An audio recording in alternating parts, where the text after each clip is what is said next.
welcome back. It's your boy again, Adamslink. How you guys doing? Welcome to another video. Please try as much as possible as usual to support your boy. Like this video, comment, share it, post the platform. Follow me on Instagram, Twitter, Facebook, Adamslink, and make sure you subscribe and click the bell notification to get update anytime, any day I upload. Well, firstly, happy Democracy Day. Today is June 12th, and currently we are experiencing massive protests across Nigeria. And although the security agencies warn against this protest, but it seems like a lot of Nigerians are still determined to go on with the protest today. And a lot of them are in streets currently as I speak, as you watch this video. And meanwhile, the first question is that, are we actually enjoying democracy in Nigeria? Do we have a say? Do we have the right to protest, to have a peaceful protest? Do we have the right to say something and not being punished for saying it? As youth in Nigeria, do we have the right to demand for something and they'll be like, no, you don't have the right to demand that, and start beating us? Do you think we are enjoying any form of democracy? Currently, Twitter was banned simply because of Twitter supported the NSAS movement and of course deleted Mr. President's tweet, and also other things that Twitter has really assisted a lot of Nigerians with. So Twitter has been banned. So do you think we Nigerians have this freedom of speech to talk, to hear our views? Though we are experiencing democracy, the democracy that they think that they are giving us. So do you think we do not have the right to go in the street and start demanding for a true democratic system? Well, guys, meanwhile, kindly leave a comment below. And Mr. President was interviewed yesterday by NTA, and they said a lot of things. But firstly, before I show you the video with Mr. President doing this interview with NTA, let us be completely honest about this. We have protested before. NSAS were like the biggest protest in Nigeria, and it was not that successful. Though it was successful a little, but not that successful. Let us be completely honest and open about it. So the question now is that, why do you think that protests in Nigeria won't be successful? Even during June 12th, NSAS was the biggest protest in Nigeria, youth coming together, but yet that protest wasn't successful. Why do you think that? Why won't Nigeria have this very massive, successful protest? And the government will be like, okay, this is a real protest and we have to listen to these people. Well, I'm going to tell you why on my own, based on my own experience, so you can as well leave your comment in the comment section. Any protest in Nigeria will surely be hijacked by politicians. That is their way they do things. They hijack it by sending hoodlums. And when they send hoodlums into the means of the protest, the hoodlums are those people who are hijacking, who are looting. Those hoodlums are the ones burning shops, burning tires, destroying properties. They have this systematic way of turning any peaceful protest into a war. They make it look like the peaceful protest, the people who are agitating for things to be changed in Nigeria, who are peacefully agitating for things to be changed, those politicians will hijack it and make it look like they are irresponsible, they are tout. So for me, that's why I think it will be hard for any protest to work in Nigeria.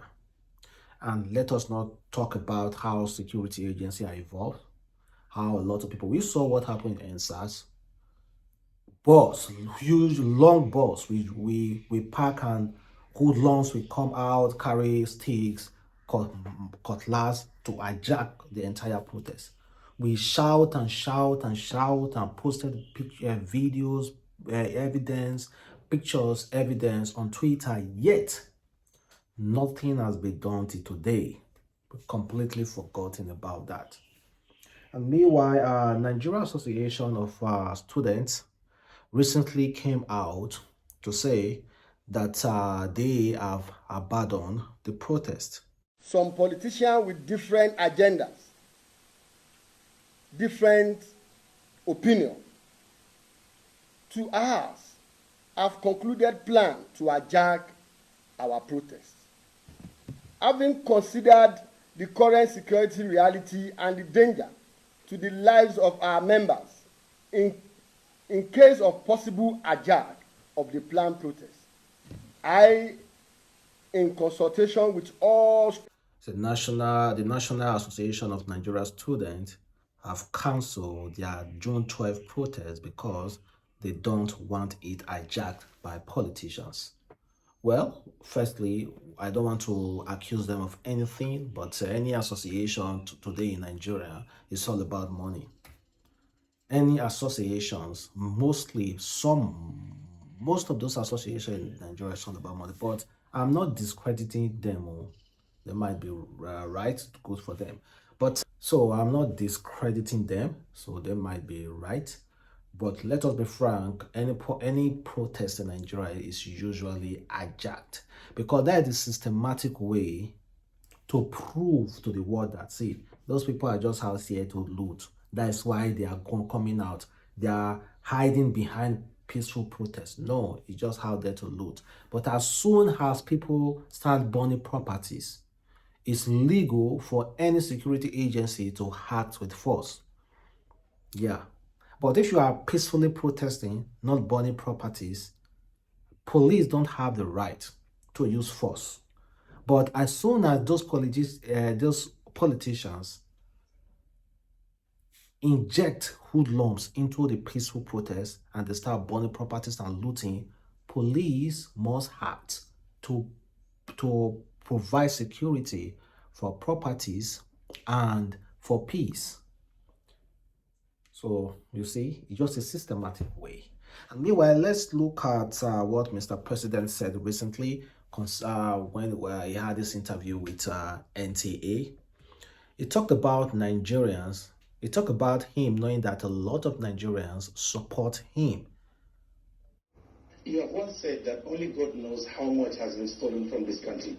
But most worrisome, as you have also said, is that those with illegally acquired funds use them to fund your administration and destabilize the country.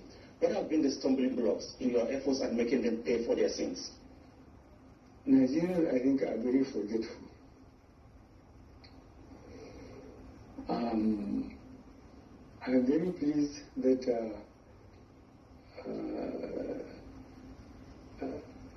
the majority of Nigerians, which I believe, think that this country, this administration, under the circumstances, are doing their best. But, say capital but, people who appropriated funds, a lot of them were elected members, either at state level or at federal level. And their days still very well. You can accuse them or even try to prove that when they were elected members of the House of Reps and they were given ministries and so on, they had only one house and maybe a wife. But now there are several houses in Abuja, maybe in Lagos, and maybe 2 more wives. So really, if you try to work out their legitimate salary, vis-a-vis their expenditures, they will be embarrassed. That's what he said. He said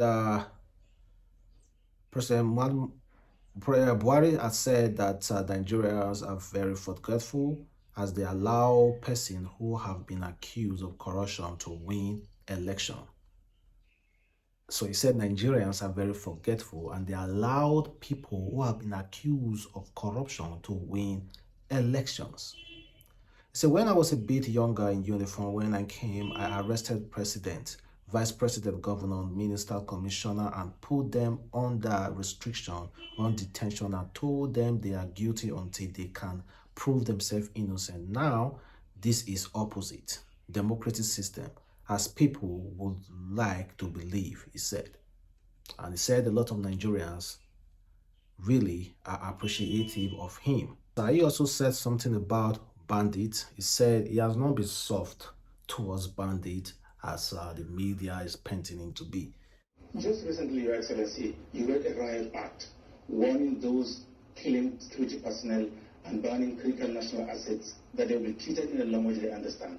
That's a coded statement. What do you really mean, Your Excellency?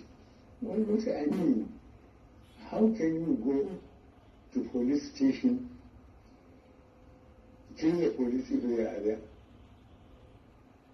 loot the armory, and burn the place? What do you want to achieve?